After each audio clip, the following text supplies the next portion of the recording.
기자쇼 만지용입니다. 오늘은 피프티 관련된 소식 다뤄볼까 하는데 오늘은 정말로 피프티에 관련된 얘기입니다. 이게 무슨 얘기냐면은 앞서서는 아무래도 이런 소송 관련된 얘기가 많았잖아요. 이거는 사실상 어트랙트와 더 기버스의 싸움이라 볼 수 있기 때문에 피프티는 여기서는 이제 빗겨 있거든요. 그런데 이제 피프티는 2기로 나옵니다. 1기를 둘러싼 법적 문제와 별개로 2기의 구성, 공개 시점, 활동에 대한 관심이 커지고 있기 때문에 오늘은 그 얘기를 전해드리겠습니다. 일단 현재까지는 4월까지 멤버 확정, 6월에 활동 재개를 목표로 삼고 있는데 과연 현재 어디까지 준비가 됐는지, 구체적인 멤버 수, 기존 그대로 4인조일지 아니면 더해질지 줄어들지, 그리고 이들은 어떠한 과정을 통해서 공개가 되는지 이런 내용들을 전홍준 대표에게 직접 묻고 또 답변을 들었습니다. 자, 먼저 피프티 1기 활동을 간략하게 정리할게요. 2022년 11월에 데뷔를 했습니다. 그리고 2023년 2월 큐피드를 발표했죠. 그리고 곧바로 빌보드 핫백 차트에 들었죠. 1년이 지난 지금은 어떨까요? 이 큐피드가 빌보드 세계 차트에 재진입하면서 아직도 식지 않은 관심을 입증했습니다.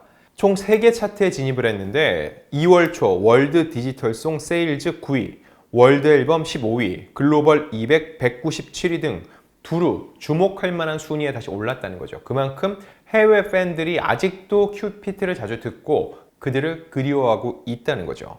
자, 일단 현재 어디까지 피프티 2기가 준비되는지 곧바로 전홍준 대표의 이야기 들어보시죠. 저희 회사에서는 네. 안 기자님 그거 총력을 다 기울이고 있죠. 그래서 예. 왜냐하면은 이제 그게 어떻게 보면 글로벌한 IP로 다시 가야 되니까 네. 모든 그 회사의 역량과 초점은 50-50 2기를 성공시킨다. 네. 그리고 정말 실력 있는 멤버로 멋진 곡으로 멋진 스타일로 세상에 다시 선을 보인다. 여기에 모든 스태프들이 매달려서 일을 하고 있죠. 법적인 거는 이제 변호사님들이 알아서 잘 해주고 계시니까 네. 트렌디하게 네. 아무튼 50-50만의 그 색깔을 유지한 채로 세상에 나왔을 때 실망시켜 드리지 않기 위해서 모든 스태프들이 진짜 최선을 다하고 있어요. 어떻게 나올지 모르겠지만 네. 아무튼 저희 회사가 갖고 있는 상황에서는 최선을 다하고 있습니다. 자, 내용을 간략히 정리해 드릴게요. 일단 다시 글로벌로 간다.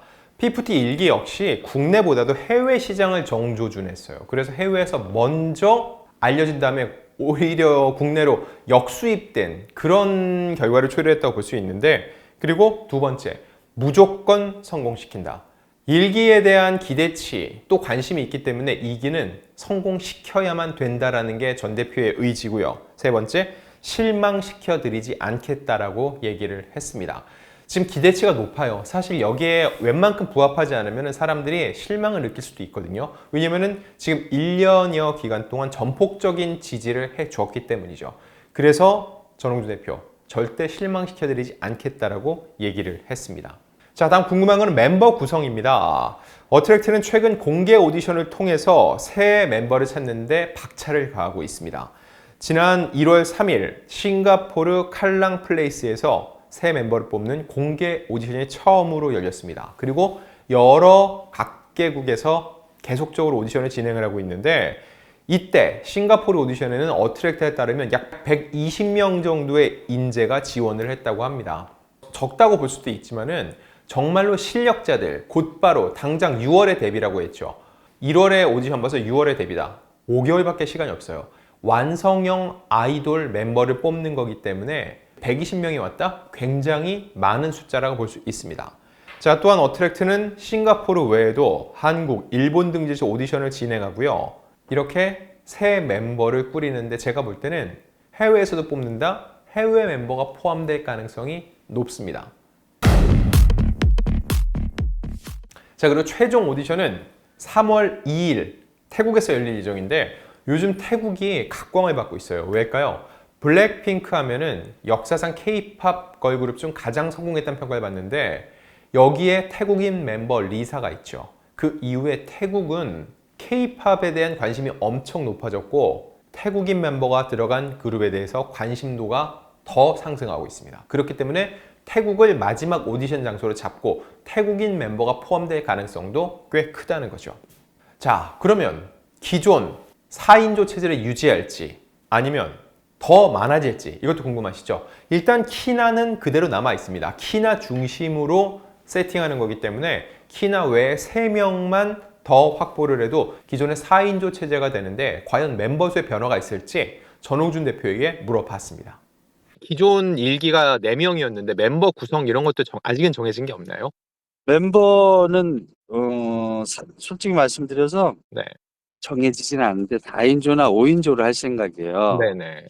왜냐면 실력이 출중한 애가 많으면은 그 인원수를 꼭 규정할 필요는 없다라고 생각을 해요. 네네. 50-50 자체의 음악적인 색깔을 좋아해 주신 거니까 네. 이제 멤버는 어떻게 보면 뉴 제너레이션으로 뉴 페이스로 키나 중심으로 3명을 더 뽑을지 4명을 더 뽑을지 아직 정해지지는 않았는데 네. 이제 파이널로 저희가 이제 어쨌든 클로징을 할 때 멤버를 최종 선발할 때 그 멤버의 수준을 보고 네. 인원수를 정하려고 생각하고 있죠. 자, 대답은 이거였어요. 4인조일 수도 있고 5인조가 될 수도 있다. 그 기준은 뭐? 실력이다. 이게 무슨 얘기일까요? 제가 분석하기로는 실력자들이 꽤 많이 왔다는 얘기예요. 당연히 실력이 부족한 친구들이 많으면은 기존 4인조를 유지하기 위해서 4인조 체제로 갑니다. 라고 그냥 발표하고 말았을 거예요. 그게 피프티입니다. 라고. 근데 5인조까지 본다. 너무 버리기 아까운 인재가 있다는 거죠. 와, 이 친구들은 당장 쓸 수 있는 즉시 전력감인데 이대로 놓치긴 아쉬운데 하는 친구들이 꽤 있었다는 거죠. 결국 실력을 기준으로 해서 정말 피프티 2기로 활동할 만한 친구들은 충분히 영입을 해서 5인조로 만들 수도 있다는 얘기입니다. 그리고 가장 중요한 거 키나가 중심이라는 거죠. 자, 여기까지 전 대표 얘기를 듣고 저희 올데스타의 의견을 말씀드리면 여러분 피프티 2기가 몇 명이다 이게 중요할까요? 제가 볼 땐 크게 중요치 않습니다. 왜냐면 큐피드로 주목받기 전까지 피프티 1기가 4명 4인조 체제였다. 아는 사람들이 몇 명이나 될까요? 그리고 그 멤버 4명의 이름을 다 아는 사람은 과연 몇 명일까요? 제가 볼 땐 많지 않았다고 봅니다. 결국 피프티는 멤버 하나하나의 매력보다는 노래가 팀 자체가 먼저 유명해진 팀이라는 거죠. 이거는 제가 볼 때 2기에게도 굉장히 유리한 지점입니다. 피프티 1기 같은 경우는 개인에 대한 팬덤이 구성되기 전 이미 팀이 떴다는 거예요. 그러니 멤버 교체가 되더라도 팀 색깔, 팀의 정체성이 상대적으로 덜 훼손될 수 있다는 거죠. 그리고 무엇보다 키나가 있고 키나는 이번 사태를 겪으면서 오히려 키나를 향한 팬덤이 생겼습니다. 결국 키나의 진가를 증명하는 동시에 하나 되는 피프티를 다시 한번 확인할 수 있는 기회가 될 거라는 거죠. 자, 그럼 이 피프티는 과연 어떤 식으로 공개가 될까요? 왜냐면 1기는 해외에서 먼저 알려지고 그 후에 그 인기를 바탕으로 뒤늦게 쇼케이스를 열었어요. 굉장히 드문 사례죠. 그럼 2기는 어떨까요? 2기는 지금 엄청난 관심을 받고 있습니다. 이미 저는 유명 그룹이라고 봐요. 2기 자체가. 그리고 과연 키나가 어떤 얘기를 할지 키나의 목소리를 듣고 싶어하는 사람도 꽤 있다는 거죠. 그럼 과연 피프티 2기는 어떤 형식으로 공개가 될지 전홍준 대표의 얘기 들어보시죠. 멤버들 공개는 아직 뭐 여러 가지 기획안이 있는데 안 기자님 네. 이제 저희는 이거죠. 일단 파이널이 정해지면 네. 파이널로 멤버가 정해지면은 네. 저희가 아마도 네. 회사 자체 컨텐츠로 멤버들을 그래도 응원해 주신 대중들이 기다리고 계시니까 네네. 한 명 한 명 애들의 매력을 네. 실력을 보여줄 수 있는 그런 영상이나 포토로 한 명 한 명씩 오픈하지 않을까 그렇게 지금 생각하고 있어요. 자, 일단 전홍준 대표도 확정적으로 얘기하기보다는 열어놓고 있습니다. 오픈 마인드예요. 조심스럽기도 하고요. 일단은 파이널 멤버가 정해지는 것이 우선이고 그 다음에는 멤버 하나하나를 소개하겠다. 즉 피프티 2기를 한 번에 공개하기 전에 멤버 하나하나 누가 들어왔다는 걸 다시 한번 하나씩 알려준 후 전체 공개로 가겠다. 그런 의미로 보입니다. 아니면은 그냥 전체 사진을 공개하고 그 후에 멤버 하나하나를 알리는 방식이 될 수도 있겠죠. 그리고 피프티 관련해서 또 하나의 소식 전해드리겠습니다. 외주 제작사 더 기버스 안성일 대표가 업무상 횡령 혐의로 검찰 수사를 받게 됐다는 거죠. 앞선 지난 2월 16일에도 업무방해와 전자기록 등 손괴 혐의로 검찰에 송치됐다고 어트랙트가 전한 적이 있는데 2월 23일 안성일 대표의 업무상 횡령 혐의가 인정돼 서울중앙지검으로 송치됐다고 추가적으로 밝힌 겁니다. 즉 6월에 고소했던 건과 7월에 고소했던 건이 각각 일주일 정도의 시차를 두고 경찰 조사 결과가 발표가 된 거죠. 근데 이 부분을 두고 헷갈리는 분들이 있고 심지어 언론들도 보도에 있어서 명확하게 선을 못 긋는 측면이 있어서 제가 다시 한번 정리해 드릴게요. 어트랙트는 지난해 6월 27일입니다. 안성일 대표를 업무방해, 전자기록 등 손괴, 사기, 업무상 배임 혐의로 고소장을 접수했어요. 그리고 추가로 7월 7일 업무상 횡령, 사문서 위조 및 위조 사문서 행사 등의 혐의로 고소를 했습니다. 이 내용에 대해서 6월 건 중에서는 업무방해, 전자기록 손괴로 검찰 송치됐고 사기 등의 혐의는 무혐의 판단을 받았습니다.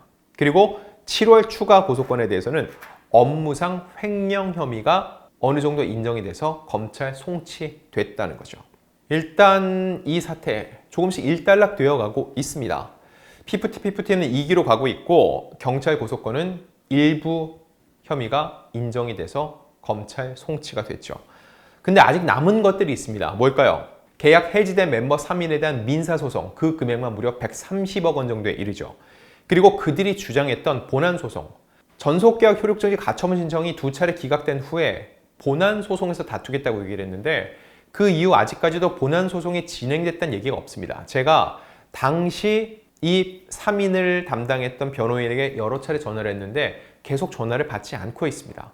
그 이유가 무엇인지, 과연 그 배경에서는 어떤 일들이 일어나고 있는지 이런 부분도 추가적으로 취재 후에 전달드리겠습니다.